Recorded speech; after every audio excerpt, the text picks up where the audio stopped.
Olá a todos, eu sou o professor Olavo e hoje venho aqui postar uma aula para os meus estudantes de Física 2, fenômenos térmicos e ondulatórios. E eu inicio essa disciplina normalmente fazendo uma revisão de McFlu, uma revisão de McSol, para depois entrar propriamente dita em termodinâmica, falar sobre gravitação.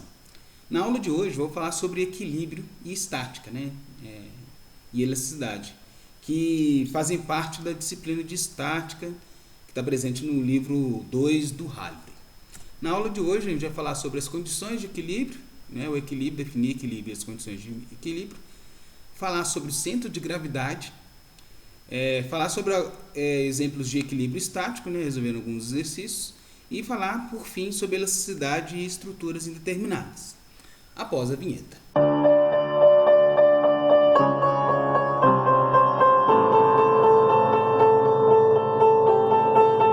Bem, o equilíbrio a gente tem definido desde a física 1, desde da parte inicial da mecânica, quando a gente remete às três leis de Newton, atribuídas a Newton. Então, uma das leis que a gente tem são as condições de equilíbrio, que está relacionado com a lei da inércia, que fala o seguinte: um corpo em movimento tende a permanecer em movimento caso não haja forças que o alterem. Corpos em repouso tendem a ficar em repouso caso não haja forças que o alterem. Ou seja, isso define as condições de equilíbrio. Resumidamente, a lei da inércia fala: você está parado. Para começar a se mover, você precisa de força. Está se movendo. Para mover mais rápido, força. Para frear, força. Se não houverem forças, nada ocorrerá, você permanecerá no estado inicial. E o mesmo acontece para as rotações, A gente viu isso até o final do primeiro curso de física, que o estudante faz, que você está parado. Para começar a girar, torque. Está girando. Para girar mais rápido, torque. Ou para reduzir a sua rotação, torque. Isso porque a força, o torque, é equivalente à força para a rotação. Então, rememorando essa parte e aplicando ela de forma mais profunda, a gente inicia falando que equilíbrio, nas condições de equilíbrio, ou seja, quando não tem forças, a gente pode falar que o momento linear de um objeto permanece constante.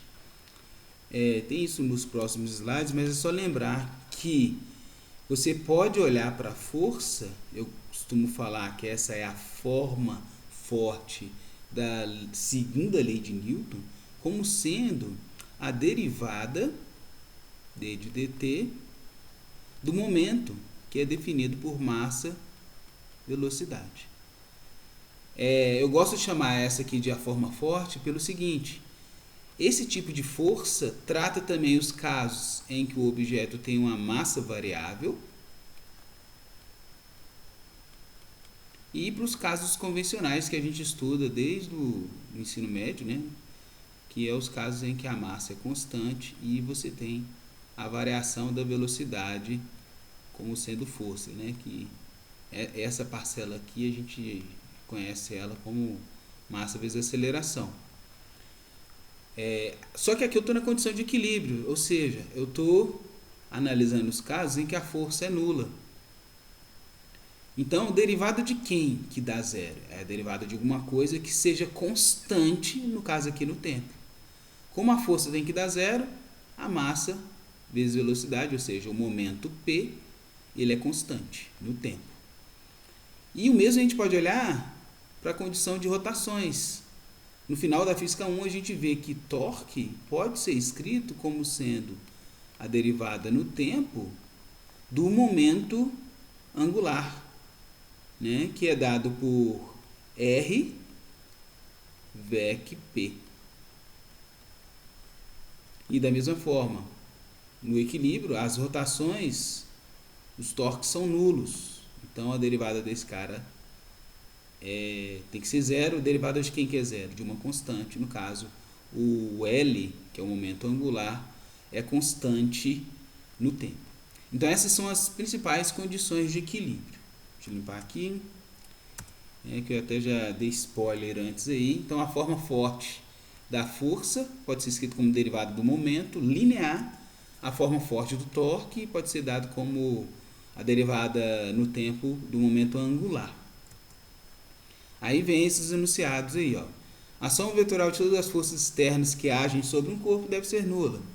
Então aqui, apesar de estar escrito só um Fzinho, o correto é escrever que a somatória das forças externas são nulas. O somatório dos torques que agem no corpo são nulos.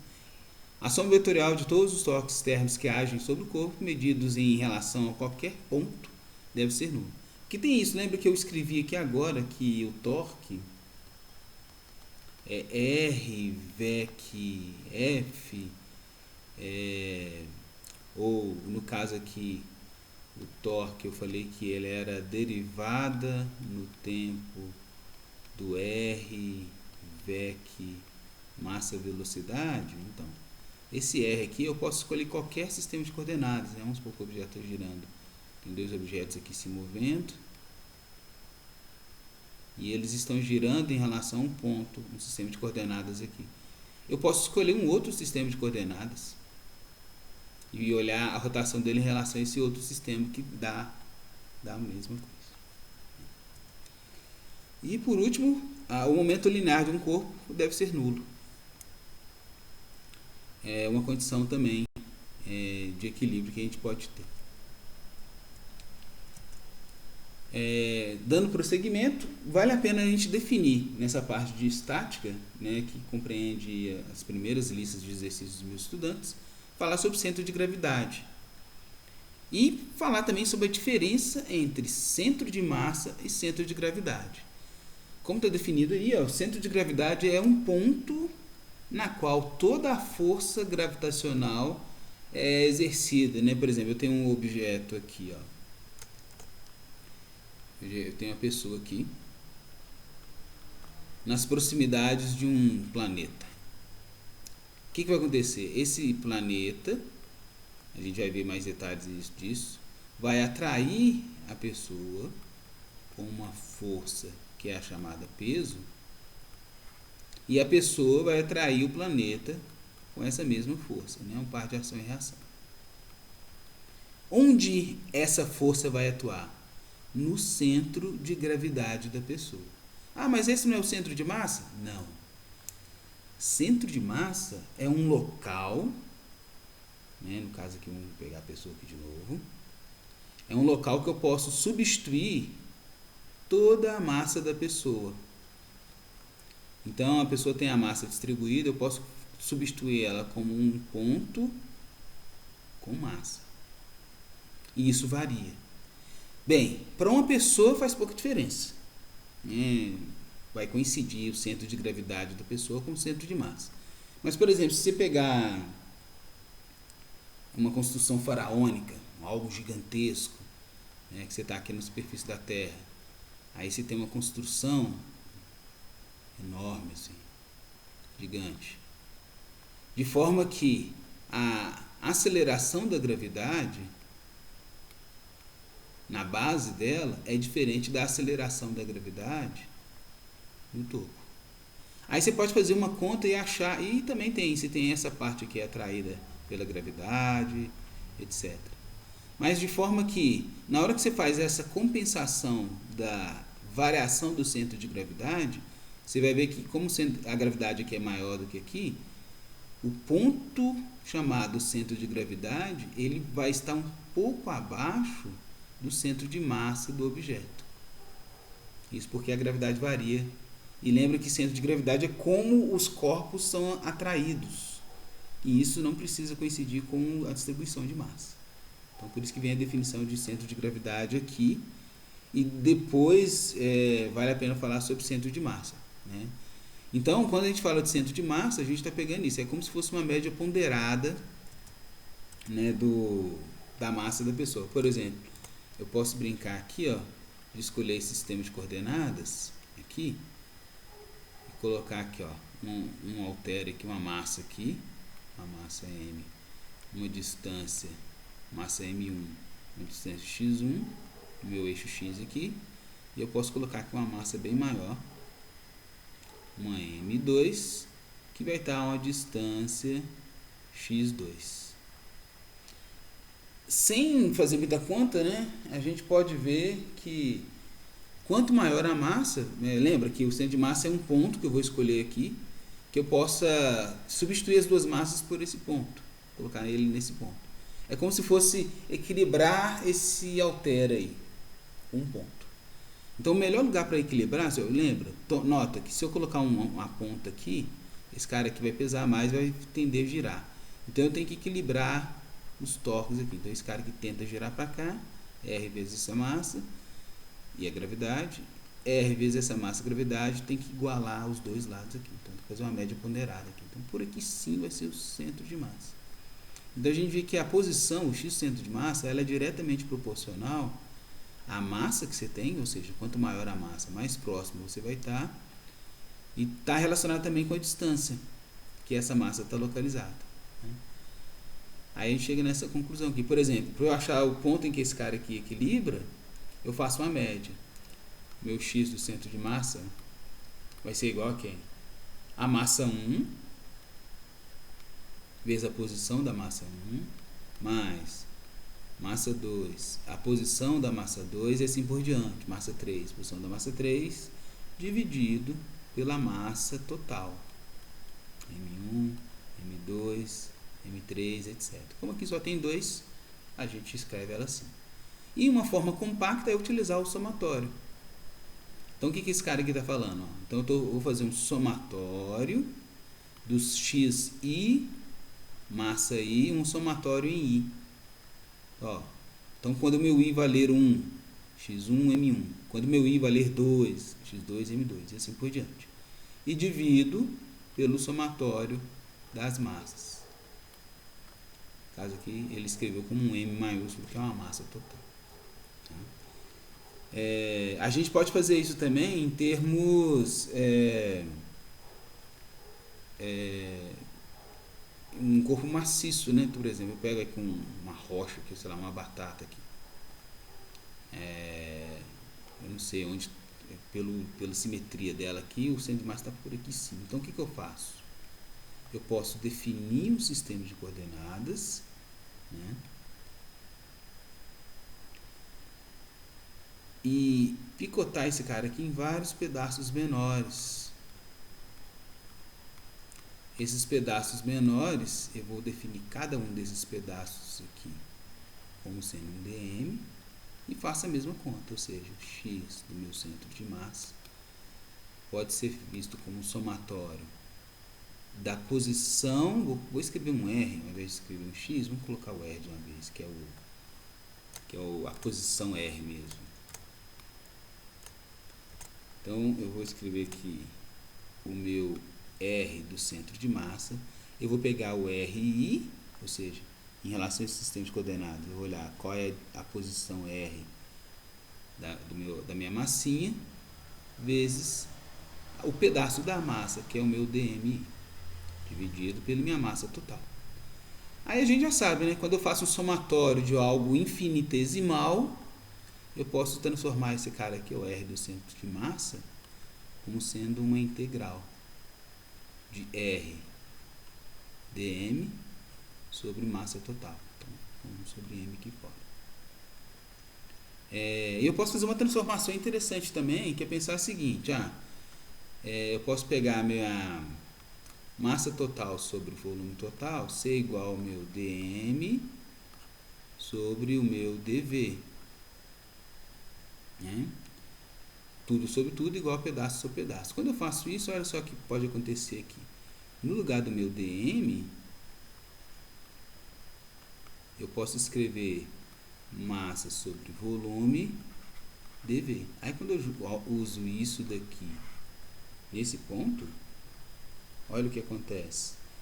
Eu posso então escrever meu R do centro de massa como sendo 1 sobre m, que está aqui fora, v integral de R, e o meu dm, que é m dv sobre v. Dá para cortar o m de fora com o m de dentro, então esse cara aqui pode ser escrito assim também. Não estranhem se encontrar 1 sobre volume total integral de R dV. Também é centro de massa. E eu posso fazer isso também. Esse cara aqui, ó, eu posso escrever M sobre área igual a dm sobre dA. O que vai mudar? Aqui vai virar um AdA. Eu posso fazer então, vamos supor que o cara... Isso aqui é o caso em que o meu objeto tem só 2 dimensões. Se o objeto tivesse uma dimensão só, uma régua aqui com massa... Então aí vai ser o que? Vai ser massa sobre L igual a dm dL. E aqui ia virar o que? 1 sobre L, R dL, etc. Bem, isso é tudo que a gente precisa nesse capítulo para falar sobre centro de massa. Então a gente vem aqui agora para algumas aplicações da característica estática. Aqui a gente tem um bombeiro que ele está subindo uma escada. Nota que o desenho representa a altura em que a escada está tocando a parede, não tem atrito. E tem o tamanho da escada, que vale L, e o ponto em que a escada está tocando o solo, a uma distância A aqui. Claro, aqui precisa ter atrito, né? Porque se não tivesse atrito ele ia escorregar. Aí ele quer saber aqui qual é a força normal que está aqui na base, ou seja, a força PY, e qual que é a força normal que aparece na parede, a força Fm. Então aqui já tem um diagrama de corpo livre. Essas são todas as forças que estão agindo sobre a escada. O que a escada tem? Ela apoia na parede aqui, ela está apoiando na parede, ela faz uma força na parede e a parede responde com a força M. Ela apoia o chão aqui, então ela faz uma força nesse sentido aqui no chão, né? Então parte dessa força é o quê? Parte dessa força está tentando ir para cá no chão, então parte da força ela é feita aqui no chão, ó, solo. No solo eu tenho uma força para cá. O que o solo faz? Segura a escada contrária.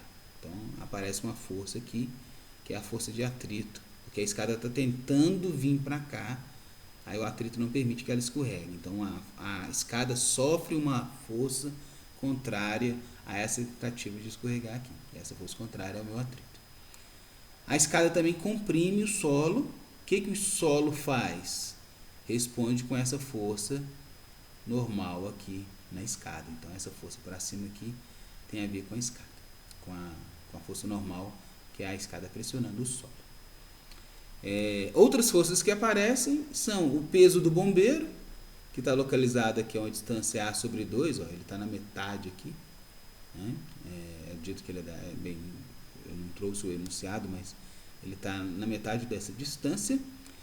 E o peso da escada, que está aqui, ó, que está a 1/3 da base aqui, que é a massa da escada. Então essas são as forças que agem. Para a gente, o POP, né, que é o nosso procedimento operacional padrão de resolver esse tipo de problema, é responder. Já que ele está em equilíbrio, significa o quê? Somatório das forças dão 0. O que significa isso? Forças na horizontal, ou seja, essa Fm aí, ó, é a força que tem para essa direção, tem que ser igual à força que tem na outra direção. Então ela é igual à força Px, que aparece aqui na base da escada. Forças para cima iguais às forças para baixo. Então para cima a gente tem a força Py, ela é igual às forças para baixo, que é M do bombeiro, aliás, M da escada, mais M do bombeiro G. Então acaba que uma das forças a gente até já determinou aqui, né? Que tem na massa da escada, a massa do bombeiro, eu descubro qual é a força normal aqui. E agora como que eu acho essa força lá no alto? Essa força lá no alto, a gente precisa pensar em torque. Eu vou escolher aqui esse ponto aqui como origem, aliás, ele até deu spoiler aqui, escolhendo esse ponto como origem, e eu vou computar quais são as forças que fazem a escada girar para um lado e quais são as forças que fazem a escada girar para o outro. Então, notoriamente, se eu olhar em termos desse ponto, essa aqui é a única força que faz ele girar no sentido horário e essas outras duas fazem ele girar no sentido anti-horário. Então, uma maneira esperta de calcular isso aqui, ó, é só lembrar que torque, qual que é a definição de torque? R, VEC, F. Então, eu tenho uma força aqui. O que é R, VEC, F? R, VEC, F está relacionado com seno do ângulo. Então, é R. Então, aqui vai ser R, F e seno do ângulo entre R e F. Como a nossa origem está aqui, o R está para lá, então eu tenho o R assim, e o F está assim, eu preciso desse ângulo aqui. Então é seno desse ângulo. Só que se olhar bem, olha só, acompanha comigo aqui, ó. Seno, vou chamar esse cara aqui de alfa, de beta. E esse cara aqui, ó, ele é o meu alfa. Eu quero saber o que é o meu seno de beta. Aliás, eu até chamei de teta aqui, né? Deixa eu vou permanecer o nome, então. O ângulo que eu preciso é o ângulo teta. Teta está aqui fora. E o ângulo aqui de dentro, aí sim, eu vou chamar ele de beta. Esse aqui vai ser o meu beta. Para eu fazer o meu torque, eu preciso de seno de teta. Mas se você olhar bem, o que o meu teta é, esse teta? Ele é a mesma coisa de 180 menos o beta. Então, seno de teta é a mesma coisa de pegar o seno de teta é a mesma coisa de pegar seno dessa grandeza aqui. E se a gente lembrar os arcos, a definição de seno de soma, o que o seno é? O seno é isso aqui, ó, é seno A cosseno B mais seno B cosseno A. Aí fazendo a conta aqui, ó, seno de 180 é zero, então esse primeiro termo sai. Seno de menos beta é igual a menos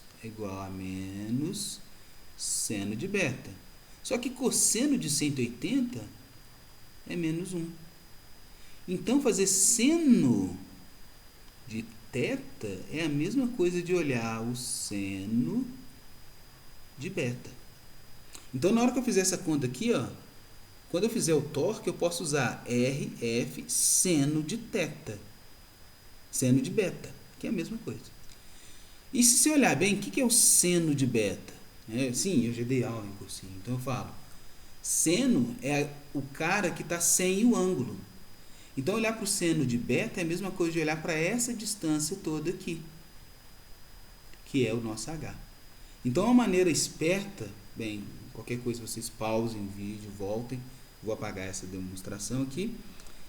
Então, uma coisa que eu posso fazer é falar que torque na direção horária,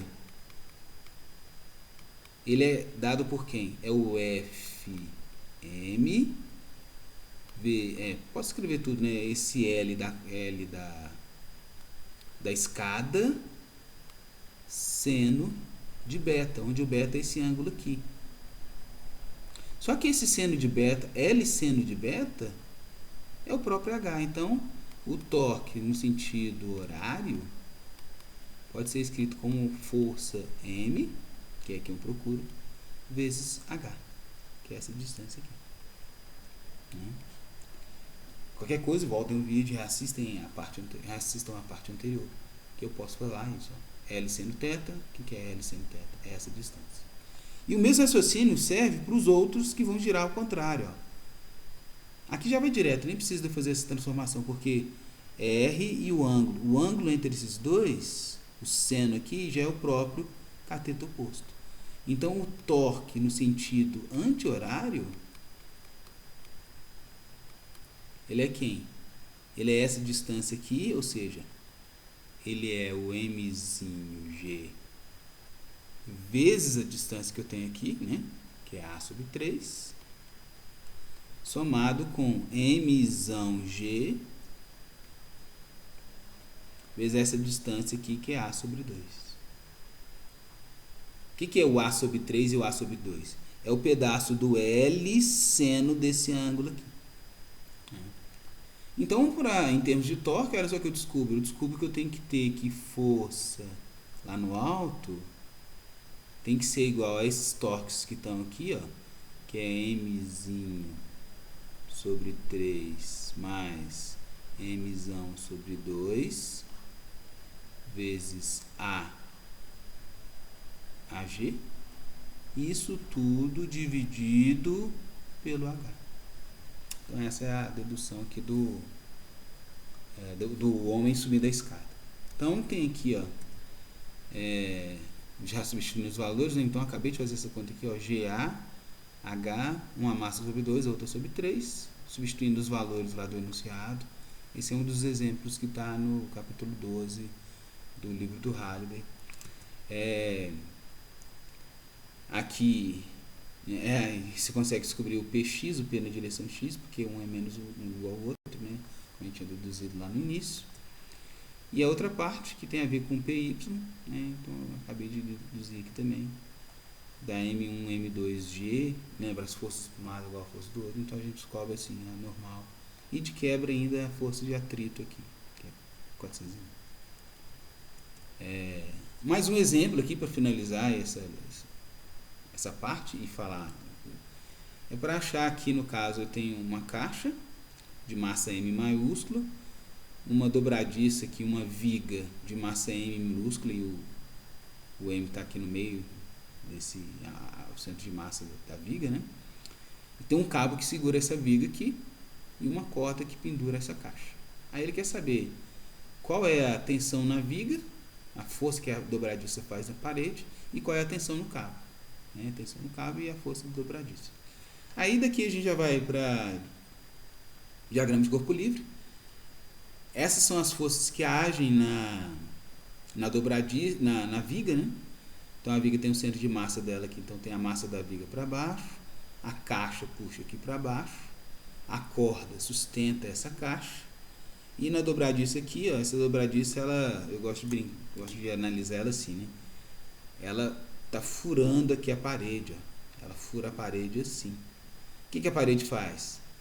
Para não deixar essa viga cair, ela sustenta com uma força vertical, e para não deixar essa viga furar a parede, ela sustenta com uma força horizontal.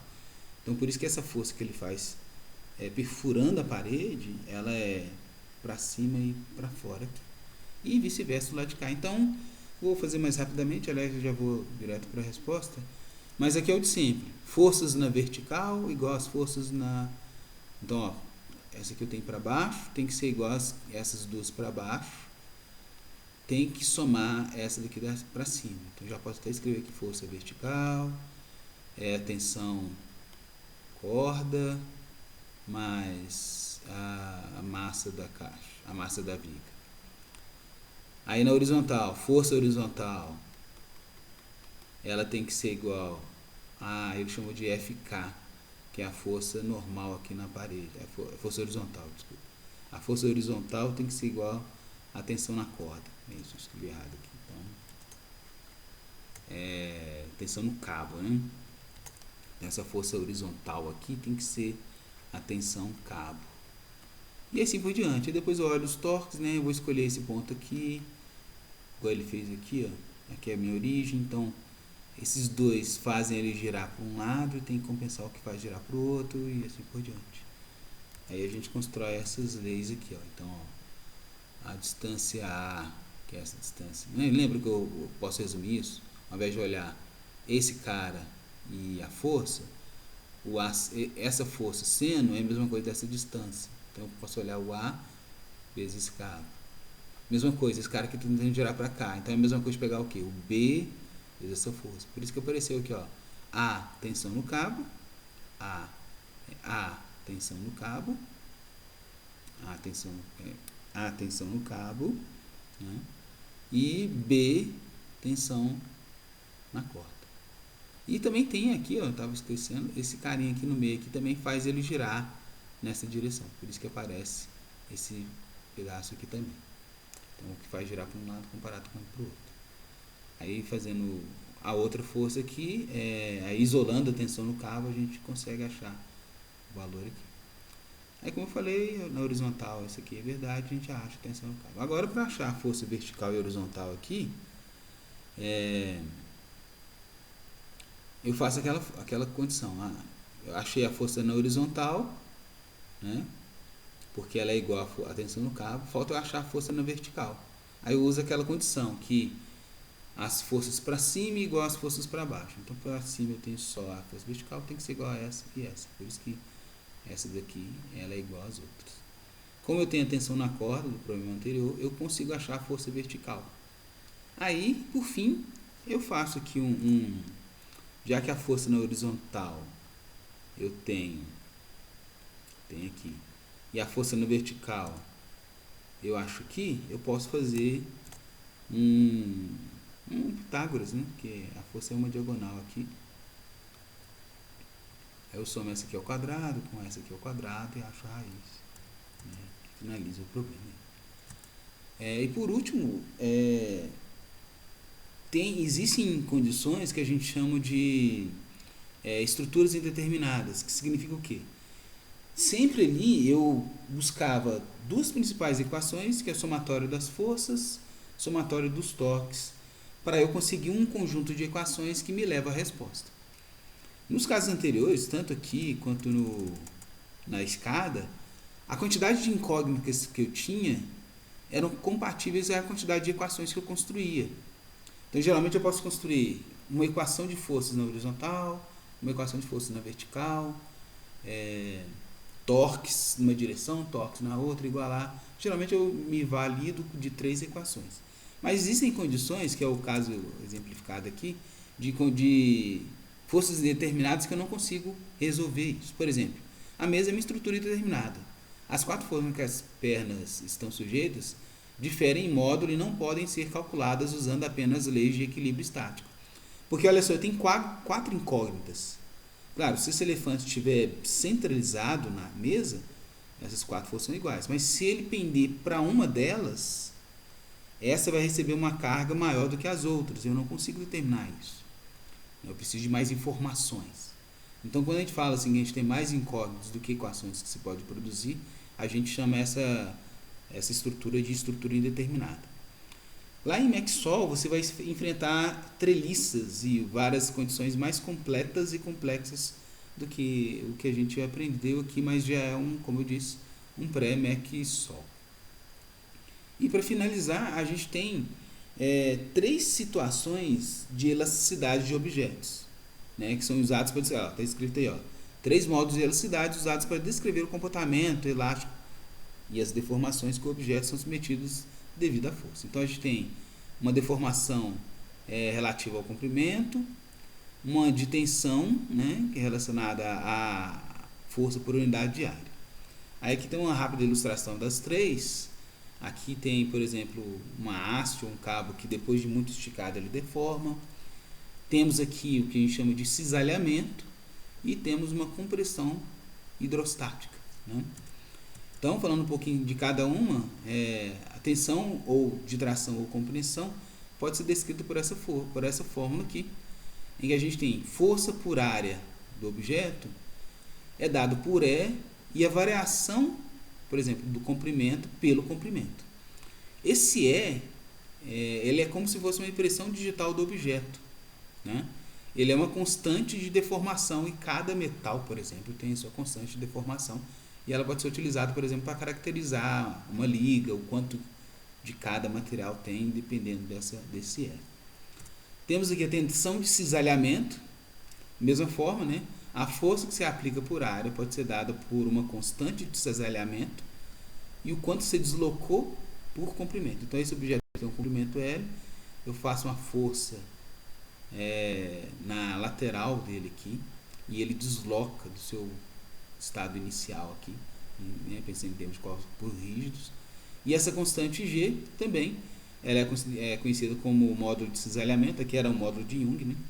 Cada material tem um módulo de Young. A constante de cisalhamento também, cada material é caracterizado pelo seu.